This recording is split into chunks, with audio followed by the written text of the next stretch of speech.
এই বেবি ধুতি প্যান্টটি তৈরি করতে আমার 20 ইঞ্চি পরিমাণ কাপড় লেগেছে, 2.5 হাত বহরের, অর্থাৎ হাফ গজেরও একটু বেশি পরিমাণে কাপড় লেগেছে। তো প্রথমে আমি এক পার্ট কাপড় নিয়ে নিয়েছি, এটি 2 ভাঁজে আছে, 20 ইঞ্চি পরিমাণে আছে। এখন কাপড়টিকে আমি 4 ভাঁজে ভাঁজ করে দিচ্ছি।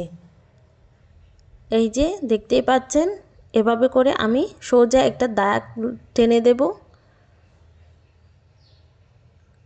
এখন আমি 5 ইঞ্চি পরিমাণ বেল্টের জন্য বাদ রেখে লম্বার মাপ নেব 18 ইঞ্চি পরিমাণে এবং হাইয়ের জন্য মাপ নেব হচ্ছে 9.5 ইঞ্চি। এখন আমি কোমর থেকে এই যে ভিতরের দিকে 2 ইঞ্চিতে মার্কিং করে নিচ্ছি। এভাবে করে হচ্ছে রাউন্ড করে শেপ দিয়ে দিব। এখন আমি এই যে পায়ের যে দিকটা আছে মুহুরির মাপ সেটি নিয়ে নিব 6 ইঞ্চি পরিমাণে। এভাবে করে মাপ নিয়ে রাউন্ড করে শেপ করে দিতে হবে, অর্থাৎ পায়ের গোড়ার দিকে যে অংশটি থাকবে সেটি রাউন্ড করে শেপ করে দিতে হবে। এখন ওপর থেকে 1 ইঞ্চি এবং নিচে থেকে হাফ ইঞ্চি পরিমাণে করে নিয়ে কাট করে দেব। আমি এটি 2 থেকে 3 বছরের বেবিদের জন্য তৈরি করব। সেমভাবে মাপ নিয়ে আপনারা যে কোনো বয়সের বেবিদের জন্য তৈরি করে নিতে পারেন। এই যে এটা এইভাবে করে হচ্ছে কুচি হবে। এখন আমি বেল্টের জন্য 2 ভাঁজে কাপড় নিয়েছি। একটি কাপড়টি লম্বায় আছে 15 ইঞ্চি এবং চওড়ায় আছে 7 ইঞ্চি পরিমাণে। কাপড়টি এখানে 2 ভাঁজে ভাঁজ আছে। এখন ওপর থেকে 2 ইঞ্চিতে মার্কিং করব। এটা হচ্ছে রাবারের জন্য, অর্থাৎ এখানে ইলাস্টিক সেট হবে। এই যে আমি টোটাল লম্বাটা দেখিয়ে দিচ্ছি, এটি 7 ইঞ্চি পরিমাণে আছে। পুরোটাই আমার সেলাই করার সময় লাগবে। তো আমি সেলাই করতে চলে এসেছি। তার জন্য প্রথমেই আমি পায়ের যে দিকটা আছে তাতে 6 ইঞ্চিতে হাফ ইঞ্চি করে কাট করে দিলাম। এখন আমি প্রথমেই একটি বাঁশ দিয়ে একটি সেলাই করে নেব, এরপরে আবার দ্বিতীয় আরেকটি বাঁশ দিয়ে সেলাই করে নেব। অবশ্যই দুটি ভাঁজ একসাথে সেলাই করতে যাবেন না, প্রথমে একটি সেলাই করে নিয়ে এরপরে আবার আরেকটি দেবেন, তাহলে অবশ্যই ফিনিশিং ভালো আসবে। দুটি একসাথে সেলাই করতে গেলে ঝামেলায় পড়বেন কিন্তু। তো এখন কোমরের যে দিকটা আছে তাতে একটি একটি করে কুচি দিয়ে নিব। এক পাশে মুখ করে কুচিগুলো অবশ্যই বড় বড় করে দিতে হবে। লাস্টের যে কুচিটা আছে সেটি এভাবে করে কোনাকুনিভাবে মিলিয়ে দিতে হবে।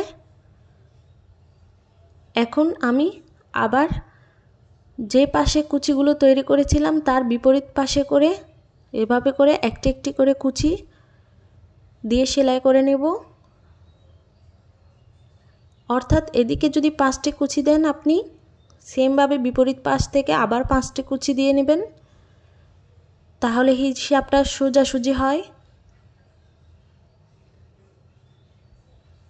সেমভাবে আমি আরও একটি পার্ট তৈরি করে নেব। এই যে আমার একটি পা তৈরি হয়ে গিয়েছে। একটি পার্টে যেরকম করে কুচি দেওয়া হয়েছে সেমভাবে অপর পার্টেও দিয়ে নিতে হবে। দুটি পায়জামাতে আপনি কুচি যত ভালো দিতে পারবেন ততই দেখতে সুন্দর হবে।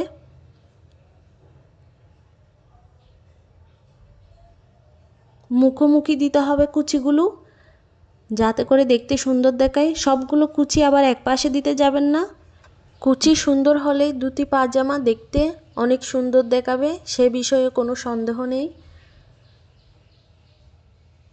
এই যে আমার আরেকটি পাও রেডি হয়ে গিয়েছে। এখন দুটি পা একসাথে করে নিয়ে হাইয়ের এই অংশটা আমি জোড়া দিয়ে নেব। অবশ্যই এই জায়গাটাতে ডবল সেলাই দিবেন, যাতে করে পরবর্তীতে খুলে না যায়। এই যে আমি সেলাই করে নিয়েছি। এখন আমি পায়ের গোড়া থেকে যে লম্বা অংশটা আছে সেটি সেলাই করে নিব।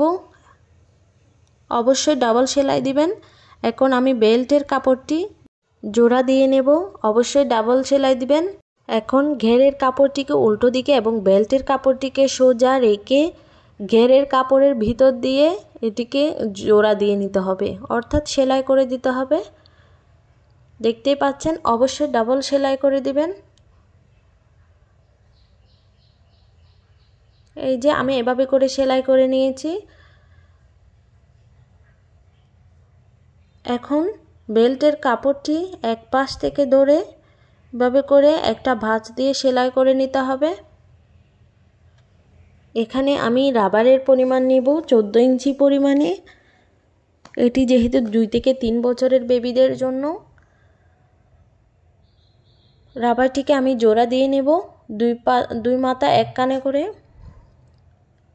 এখন আমি একটি ভাঁজ দিয়ে এভাবে করে সেলাই করে নিচ্ছি। এই সময় খেয়াল রাখবেন যাতে করে সেলাই রাবারের উপর না পড়ে।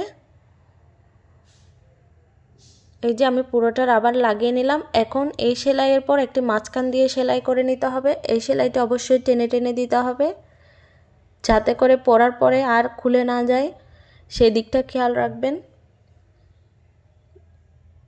এভাবে করে সুন্দর করে পুরোপুরি সেলাই করে দিতে হবে। এই যে আমার ধুতি পায়জামাটা রেডি হয়ে গিয়েছে। ভিডিওটি ভালো লাগলে অবশ্যই লাইক করে দিবেন, অবশ্যই কমেন্ট করে জানাবেন।